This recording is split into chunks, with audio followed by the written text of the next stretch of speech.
झारखंड में राष्ट्रीय स्वास्थ्य मिशन के तहत अनुबंध पर काम कर रहे हजारों स्वास्थ्य कर्मियों ने नियमितीकरण और समायोजन को लेकर एक बार फिर राज्य की हेमंत सोरेन सरकार के खिलाफ मोर्चा खोल दिया है।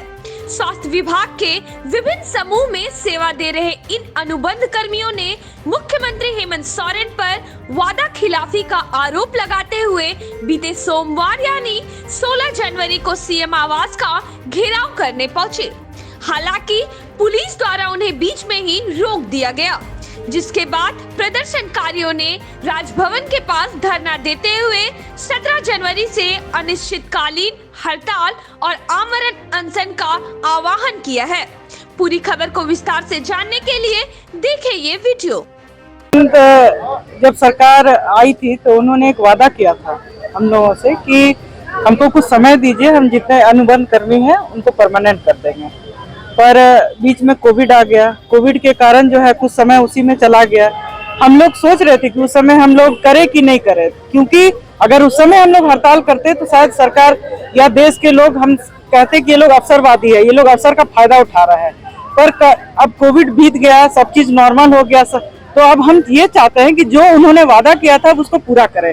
हेमंत जी के ऊपर हम लोगों का बहुत विश्वास है, क्योंकि हम संथाल परगना से है और वो उनका क्षेत्र है। तो दिली इच्छा है कि वो कम से कम हम लोग के बारे में सोचे और जो हम लोग का स्थायीकरण उनको करना है वो करे, क्योंकि उनसे बहुत उम्मीदें हैं हम सभी को। और अगर ये उम्मीद में वो हमारे उम्मीदों पे खरा उतरते हैं, हम लोग को स्थायीकरण करते हैं, तो वो आगे के चुनाव के लिए हम सभी उनके साथ हैं। कितने लोग आप लोग हैं?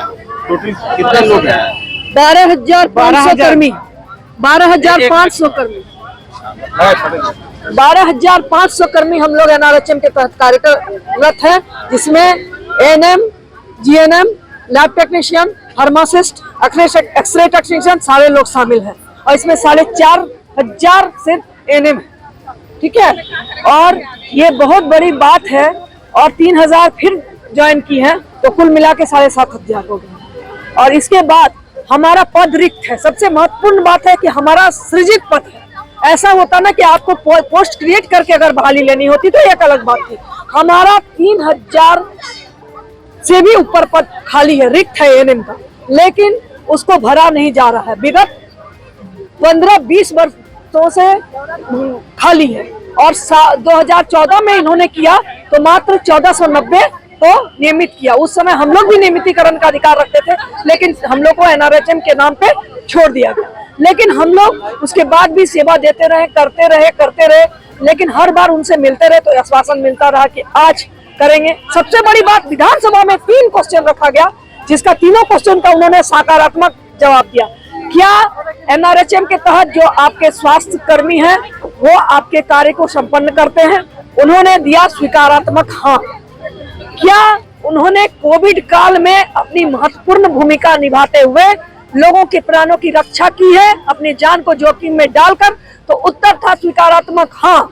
तीसरा था, क्या आप उनके नियमितीकरण के दिशा में कोई सकारात्मक कदम उठाते हुए कार्रवाई कर रहे हैं और उनको नियमित करेंगे? 2014 पे उन्होंने किया था और अब भी उन्हें करने की जरूरत है। और इस बार का जो हड़ताल है, इस बार आर पार की लड़ाई है। 24 तारीख से हम लोग का आमरण अनशन का जो प्रोग्राम है वो शेड्यूल है। अगर काम नहीं होता है इस बीच में, अगर काम हम लोग का जरूरत पड़े तो हम लोग पहले भी आमरण अनशन में जा सकते हैं, लेकिन अगर बात नहीं बनती है तो लास्ट हथियार हम लोग का आमरण अनशन है। उसमें किसी की जान जाए, कुछ भी है, इन सारे चीजों की जिम्मेवारी हमारे माननीय मुख्यमंत्री सरकार की होगी, विभाग की होगी, सारे लोगों की होगी, क्योंकि हमें मरने के बाद कफन तक नसीब नहीं होता है। सबसे बड़ा दुख का बात तो यही है।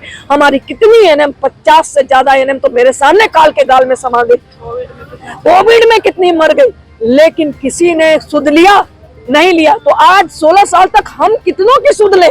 इतने दिनों तक तो हम लोगों की सुध लेते रहे। हमारी भी तो कोई सुध लो भैया, हम भी तो इंसान हैं, हमारे भी तो जरूरतें हैं।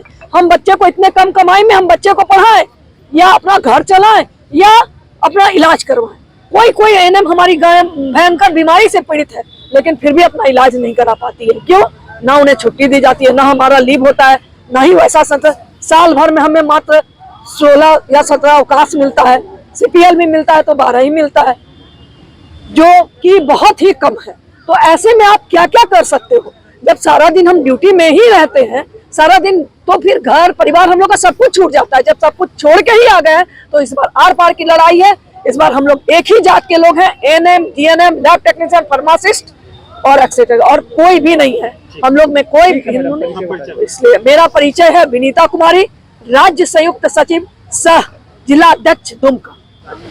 क्या कुछ वजह है कि आप आज यहाँ पर धरना प्रदर्शन कर रही हैं? 16 साल से हम लोग अपनी लड़ाई लड़ रहे हैं नियमितीकरण के लिए, लेकिन आज तक हमें नियमित नहीं किया गया है। बस इसी वजह से अपनी एक सूत्री मांग को लेकर हम लोग यहाँ पर आए हैं, सिर्फ और सिर्फ नियमितीकरण की सरकार से हम लोग अपनी गुहार लगा रहे हैं, अपने हक की लड़ाई के लिए यहाँ पर आए हैं।